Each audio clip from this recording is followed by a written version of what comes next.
so difficult to contain. So referee having a look at this. After review.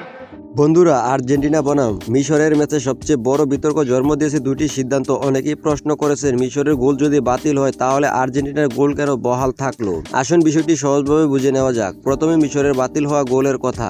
গোল করার আগে আক্রমণ গড়ে ওঠার সময় ভিডিও অ্যাসিস্ট্যান্ট ভিএআর ফুটেজ পরীক্ষা করে দেখেন আক্রমণকারী খেলোয়াড় অফসাইডে অবস্থানে ছিলেন এবং সেই অবস্থান থেকেই তিনি খেলোয়াড়ের প্রভাব ফেলেছেন। ফুটবলের নিয়ম অনুযায়ী এমন পরিস্থিতিতে গোল বৈধ হয় না, তাই রেফারি ভিএআর এর সহায়তা গোলটি বাতিল করেন। এবার আসে আর্জেন্টিনার গোলে। অনেক দর্শকদের কাছে এটি নিয়েও প্রশ্ন ছিল, তবে ভিএআর রিপ্লাইতে দেখা যায় গোলের আগে আর্জেন্টিনা খেলোয়াড় অনসাইডে অবস্থানে ছিলেন এবং বল নিয়ন্ত্রণ বা পাসের সময় কোনো নিয়ম ভঙ্গ হয়নি, ফলে রেফারি গোলটি বৈধ ঘোষণা করেন। তবে এখানেই শেষ নয়। সামাজিক যোগাযোগ মাধ্যমে অনেক ফুটবল ভক্ত দাবি করেছেন দুটি সিদ্ধান্ত একই ধরনের পরিস্থিতিতে ভিন্ন বিচার করা হয়েছে। অন্যদিকে অনেক ফুটবলার বিশ্লেষকদের মতে দুটি ঘটনা একরকম ছিল না, তাই ভিআর ফুটেজ এবং অফসাইড লাইনের ভিত্তিতে আলাদা সিদ্ধান্ত এসেছে। সবশেষে বলা যায়, ফুটবল ভিআর উদ্দেশ্য হলো সঠিক সিদ্ধান্ত নিশ্চিত করা, কিন্তু বিতর্ক থাকতেই পারে, কারণ একই ঘটনা অনেক সময় ভিন্ন দৃষ্টিকোণ থেকে বিভিন্নভাবে ব্যাখ্যা করা হয়।